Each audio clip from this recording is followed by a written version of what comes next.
El último acto en Ourense llevó a Julio Fernández Galloso al Centro de Desenvolvemento de CaixaNova para presentar la programación cultural de la entidad hasta fin de año junto al alcalde de la ciudad, Francisco Rodríguez, y la concejala de Cultura, Isabel Pérez.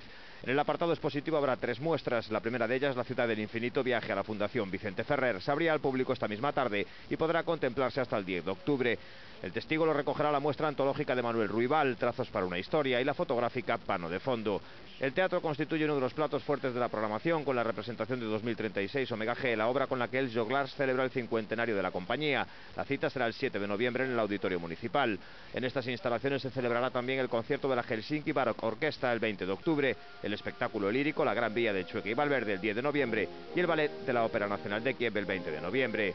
En el ámbito musical, el programa de CaixaNova para el auditorio incluye, además de la propuesta clásica, la presentación del último trabajo de Carlos Núñez, Alvorada do Brasil, el 27 de noviembre, y la actuación de uno de los mejores coros de música gospel de la actualidad, el Mississippi Mass Choir, el 13 de diciembre.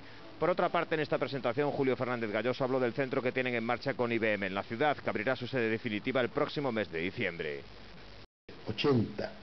80 familias que viven en Ourense, con unas retribuciones importantes, que son la primera embestida para llegar a los 400 que tendremos en 3-4 años.